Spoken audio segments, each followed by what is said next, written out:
Bonjour, bienvenue sur la chaîne Budget Bon Sens, je suis Nelly. Aujourd'hui on se retrouve pour une nouvelle vidéo recette. Recette pas chère et rapide comme d'habitude. Et donc la première recette sera une recette de scones, donc scones nature. On va commencer par mettre 225 g de farine dans laquelle j'ai rajouté une petite pincée de sel. Donc encore une fois j'ai pris de la farine blanche parce que c'est la moins chère, mais vous pouvez mettre de la farine complète, vous pouvez même je pense mettre de la farine d'avoine ou n'importe quelle farine de votre choix. Vous ajoutez un demi-sachet de levure chimique, voilà. Une fois que c'est fait, on va venir ajouter 55 g de beurre coupé en tout petits morceaux et on va venir mélanger à la main. Donc là, c'est comme d'habitude, il faut pétrir. Donc si vous avez un robot, vous pouvez le faire au robot, ça va plus vite.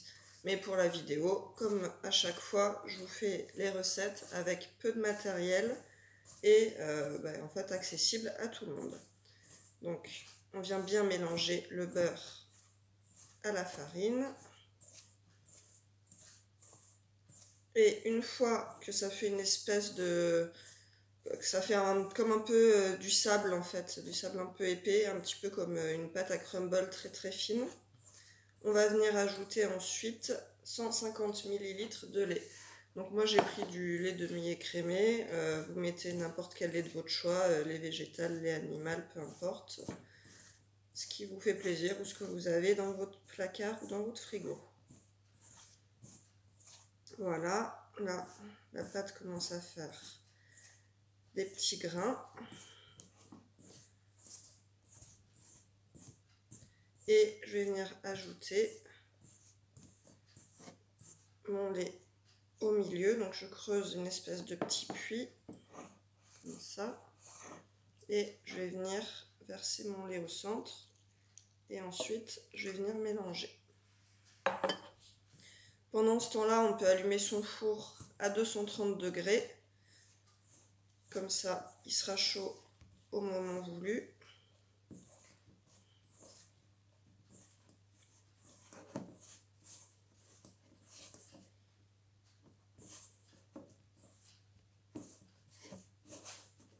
Et on continue de pétrir à la main.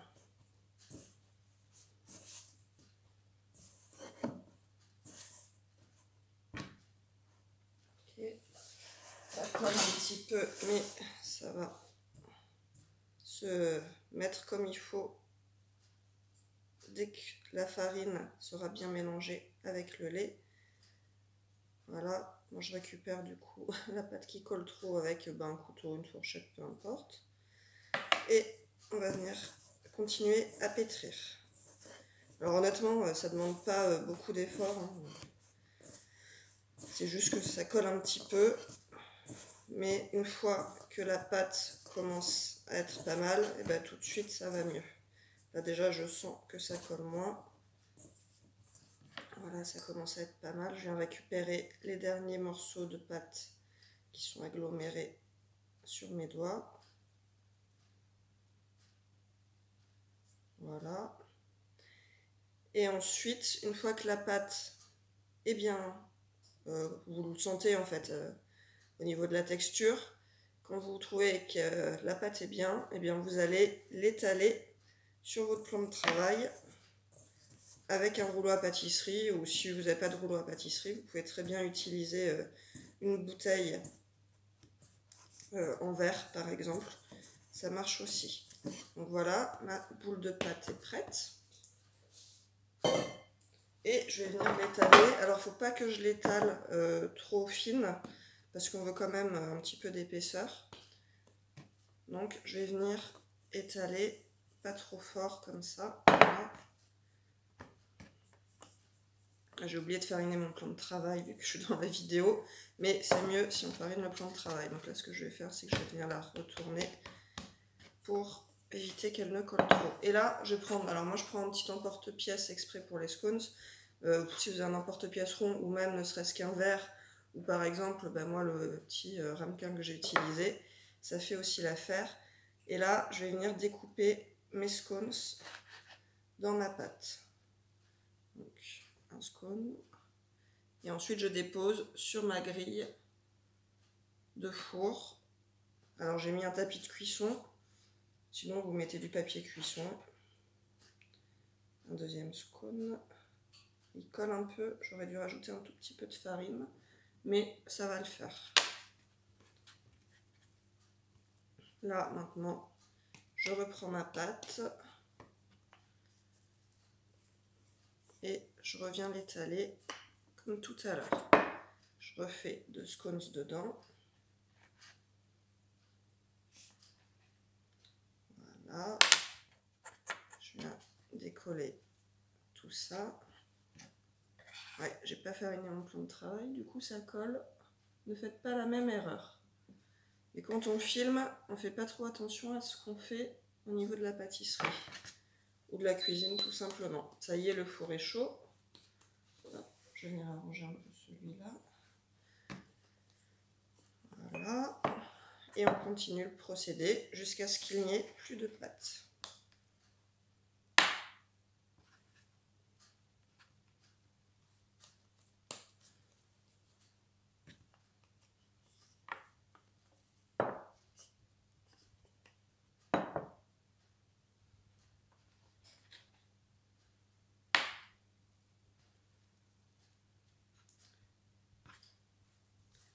Voilà. Et est-ce que... Ouais, le dernier, bon, il sera un peu gros, mais plutôt que de faire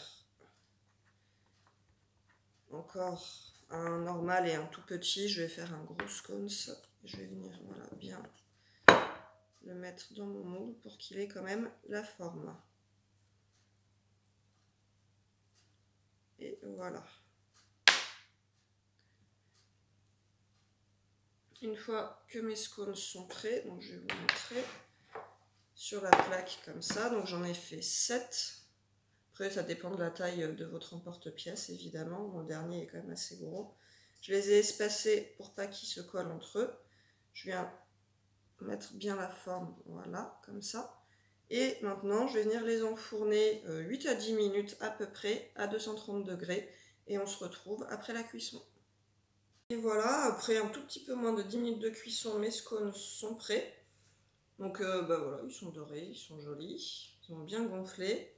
Ça sent bon. Je m'en suis coupé un pour le petit déjeuner, donc j'ai mis une moitié avec un petit peu de beurre et une moitié avec un petit peu de confiture. Avec une bonne tasse de thé, ça va faire un super petit déj. Je pense que je vais même en manger un et demi. Et donc là, bah, y a le petit déj pour nous 4 ce matin. J'espère que cette recette vous a plu. On passe à la suivante. Alors pour la deuxième recette, pour le repas de ce midi, je vais vous proposer des pâtes aux champignons et à la pâte miso avec une brouillade d'œufs. Donc je commence par mettre une cuillère à café d'huile dans ma poêle avec 2 oignons émincés et 2 gousses d'ail écrasées. Donc je viens faire revenir tout ça à feu moyen.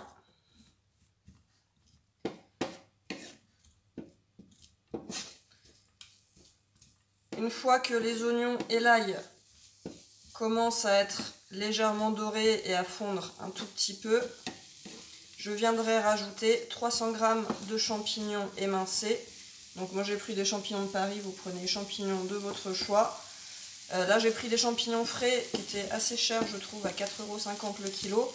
Mais sinon j'ai vu sur Leclerc Drac, il y a des champignons surgelés déjà prédécoupés pour en plus gain de temps à 1,99 € le kilo. Donc c'est plus rapide et encore moins cher. Une fois que les oignons commencent à être revenus, voilà, je vais ajouter mes champignons prédécoupés. Donc là je fais pour 4 personnes toujours, on est 4 aujourd'hui avec les enfants. Et je vais venir laisser réduire mes champignons avec mes oignons jusqu'à ce que toute l'eau présente dans les champignons quasiment se soit évaporée. Donc là ça va bien me prendre une petite dizaine de minutes pour que tout s'évapore. Je vais mettre une pincée de sel sur mes champignons et un petit peu de poivre également. Je vais attendre un petit peu que ça réduise Et une fois que les champignons auront commencé à réduire, je vais venir ajouter à ma préparation une cuillère à soupe de pâte miso que j'ai diluée dans de l'eau, donc dans un petit ramequin. J'ai mis une grosse cuillère à soupe de pâte miso, on va dire une cuillère à soupe bombée, ça doit faire à peu près 10 grammes. Et je l'ai diluée dans un petit peu d'eau tiède. Et c'est ça qui va venir aussi parfumer mes champignons et faire une espèce de sauce. Donc ça, je viendrai le mettre sur la fin, pas au début, parce qu'en fait sinon ça va trop réduire et justement il n'y aura plus de sauce. Donc là, je vais laisser mijoter tranquillement pendant quelques minutes et je vous montre le résultat d'ici une dizaine de minutes en effet. Voilà, une fois que l'eau des champignons est quasiment évaporée, je vais venir donc rajouter mon petit mélange de pâte miso, pas de soupe, pardon, de pâte miso que j'ai fait fondre dans de l'eau. Et je viens recouvrir les champignons avec. Voilà. Je mélange bien et je vais ajouter également une petite poignée de persil, c'est optionnel. Mais moi j'aime bien dans le mélange, je trouve que ça se marie plutôt bien. Voilà. Et je mélange.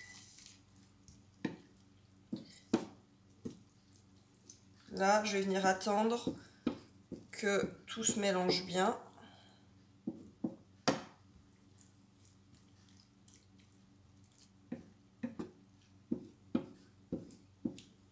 Et que le mélange de pâte miso commence légèrement à s'évaporer. Donc je vais même monter un tout petit peu mon feu. Ça va donner un goût un petit peu particulier qui change en fait du mélange standard. Après, si vous n'aimez pas la pâte miso, évidemment, vous pouvez faire le mélange juste avec sel, poivre et puis éventuellement les épices de votre choix.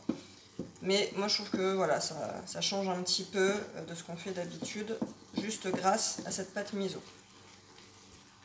Là, voilà, on voit que ça commence à s'évaporer.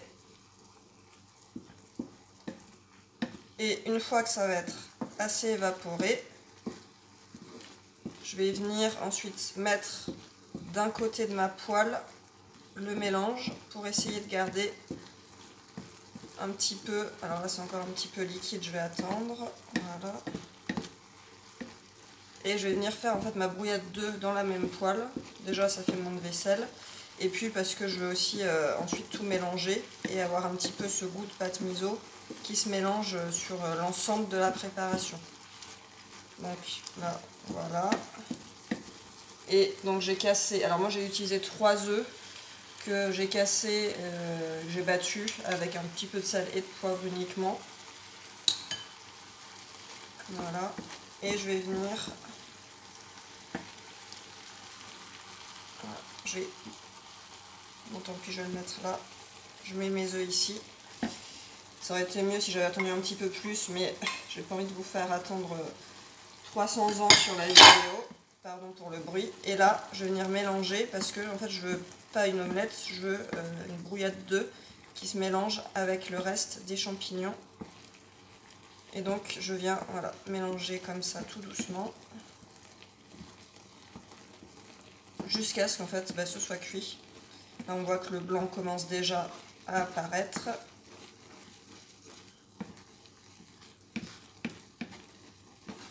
Pendant ce temps-là, on fait cuire des pâtes. Donc moi, je vais les faire cuire juste après pour vous montrer ensuite le résultat final. Mais sinon, vous lancez la cuisson des pâtes en même temps pour gagner du temps. Voilà, là, mon mélange commence à bien prendre. Donc ça fait voilà, une espèce de brouillé avec mes champignons. Ce qui viendra apporter les protéines à notre plat. Donc pour le coût du plat, donc le persil, je vais compter à peu près 5 centimes, même si j'en ai pas mis beaucoup. Ça dépend vraiment de la quantité que vous mettez. Les oignons, 150 grammes, ça fait 15 centimes. 2 gousses d'ail, à peu près 5 centimes, en plus elles étaient petites. 300 grammes de champignons, ça fait 1,35 €, ce que j'ai vu donc à 4,50 € le kilo, mais on peut largement trouver moins cher. Notamment si vous prenez les surgelés, là que j'ai vu à 1,99 € le kilo, ça revient seulement à 60 centimes. Les 3 œufs, ça fait 69 centimes. La cuillère à soupe de pâte miso, ça fait 19 centimes. Bon, je compte pas le sel et le poivre. Et les tagliatelles, moi je vais en faire 500 grammes pour nous 4, ce qui va revenir à 1,33 €, parce que c'était 1,33 € le paquet de 500 grammes. Et au total, j'en ai pour 3,81 € pour ce plat pour 4 parts. Et si vous utilisez même les champignons surgelés qui sont moins chers, ça fait 3,06 € le plat. Donc je vais vous montrer ensuite une assiette complète, là voilà, c'est cuit. Je viens couper mon feu, je vais faire cuire mes pâtes et je vous montrerai l'assiette dressée.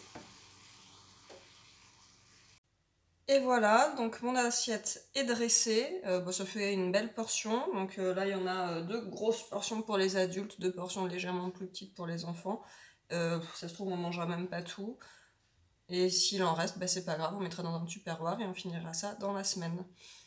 Voilà, on se retrouve pour le dîner ce soir. Alors désolée, j'ai eu un petit souci de vidéo au tout début de la dernière recette dîner, donc je vous récapitule la première partie. Il faut couper en fines lamelles 500 g de fenouil, ensuite battre un œuf dans une assiette à part, une assiette creuse ça marche très bien. Mettre 100 g de chapelure dans une autre assiette, donc si vous avez du pain dur, c'est mieux parce que comme ça vous le mixez, ça ne vous coûte rien de plus. Sinon vous achetez de la chapelure en commerce. Il faut préparer 5 centilitres d'huile, donc de l'huile qui tient bien la cuisson, de l'huile de tournesol par exemple. L'huile de colza, je pense que ça fait l'affaire. Et vous faites chauffer une partie de l'huile dans une poêle. Et ensuite, une fois que c'est chaud, vous mettez vos petites tranches de fenouil que vous avez panées. Donc d'abord trempé dans l'œuf, puis trempé dans la chapelure. Et ensuite, vous le mettez dans la casserole. Dans la poêle, pardon, pas dans la casserole. Et ensuite, on va pouvoir se retrouver sur la deuxième vidéo, puisque là, on va voir les petits morceaux de fenouil pané qui sont en train de cuire. Donc je viens faire revenir mes petits beignets de fenouil.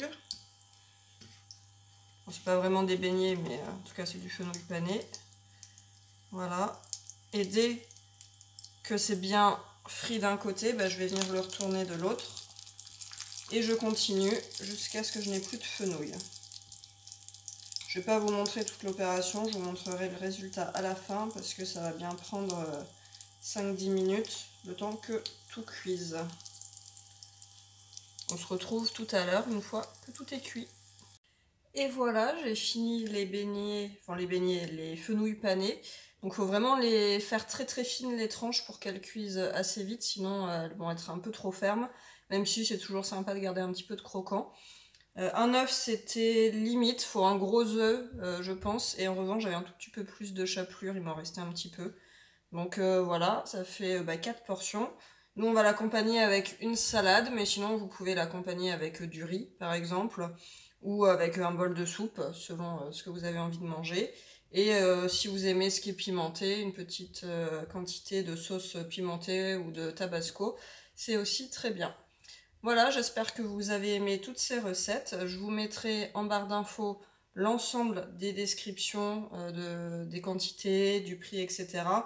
Là, pour ce plat de fenouil, je compte la salade, parce que nous on va manger avec une salade, on est à 3,75 je crois. Je vous remettrai ça dans les commentaires pour nous 4. Voilà.